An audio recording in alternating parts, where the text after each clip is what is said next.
અત્યારે બાળકોની હાઇટને લઈને ઘણા માતા પિતાઓ ચિંતિત હોય છે અને ઘણા માતા પિતાઓ સવાલ પણ કરતા હોય છે કે અમારે બાળકોની હાઇટ વધારવા અમે શું કરીએ।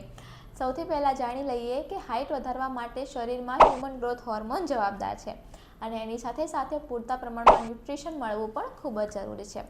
અત્યારે હાઇટ વધારવા માટે માર્કેટમાં ખૂબ જ મોંઘી પ્રોડક્ટ્સ મળતી હોય છે, પાવડરના ડબ્બા મળતા હોય છે, પણ એ પાવડરના ડબ્બા ખાલી કરવા કરતાં ઘરની આ 4 વસ્તુઓ ખવડાવો તો એની હાઇટમાં ચોક્કસ ફેર પડશે।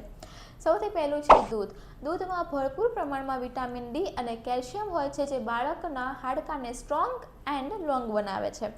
બીજું છે સોયાબીન। વેજીટેરિયન્સ માટે જો કોઈ સૌથી બેસ્ટ પ્રોટીનનો સોર્સ હોય તો એ સોયાબીન છે। સોયાબીનમાં રહેલું પ્રોટીન બાળકોમાં ટિશ્યુ રિપેર કરવામાં ખૂબ જ ઉપયોગી બને છે અને ઓવરઓલ ગ્રોથ માટે પણ ખૂબ જ સારું છે। ત્રીજા નંબર ઉપર છે પાલક અથવા તો લીલા શાકભાજી। લીલા શાકભાજીમાં રહેલા મેગ્નેશિયમ, વિટામિન કે અને આયર્ન આપણા જે બાળકો છે એમની બોન ડેન્સિટીને સારી કરે છે। ચોથા નંબર ઉપર છે રાગી। રાગીમાં સૌથી વધારે પ્રમાણમાં કેલ્શિયમ રહેલું હોય છે, જે હાડકાને મજબૂત બનાવે છે અને હાડકાને આગળ વધારવામાં મદદરૂપ થાય છે।